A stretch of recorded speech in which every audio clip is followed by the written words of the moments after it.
there's no reason for me to praise God. Because this thing happened, this and that.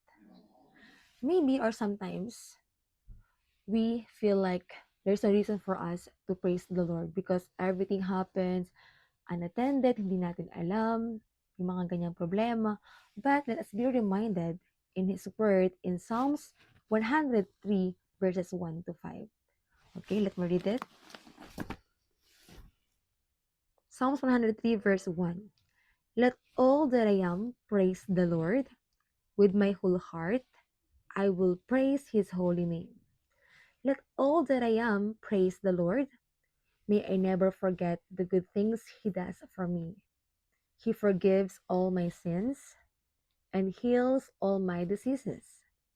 He redeems me from death and crowns me with love and tender mercies.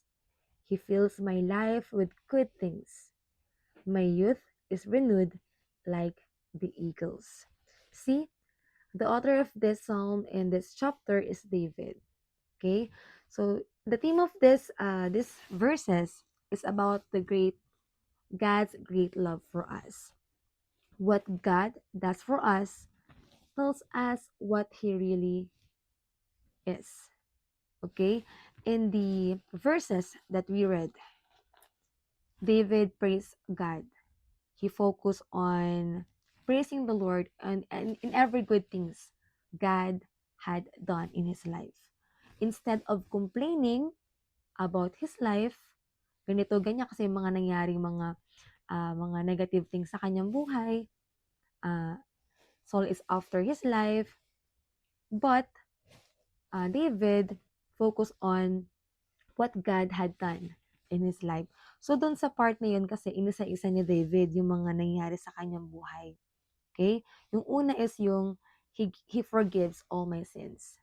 So, David is really confident that God forgives all his sin. Na kahit siya nagkamali before, but the Lord still forgives him. He heals all my diseases. So, sa lahat ng mga karamdaman, alam ni David na si Jesus, si Lord Jesus, heals his disease. Okay? And next is, He redeems me from death. Diba? Makikita natin yung kagandahan nun. And crowns me with love and tender mercies. Okay?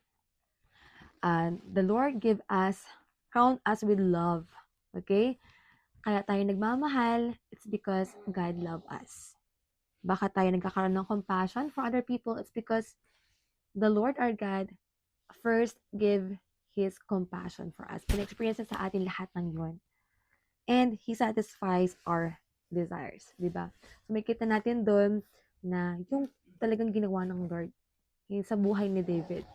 That's why instead of complaining a lot of things na nangyari sa kanyang buhay, he count his blessings. Yung mga gandang bagay na ginawa sa kanya ng Panginoon.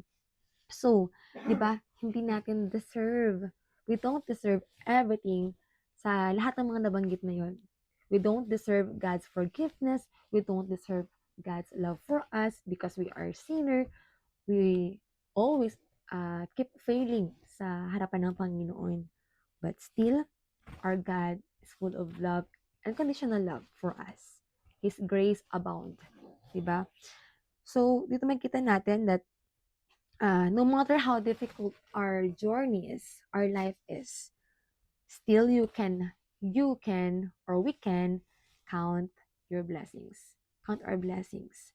Sa bawat araw na pinaparanas sa atin ng Panginoon, the Lord extend our life, so we need to be grateful and see a brighter side on all of these things.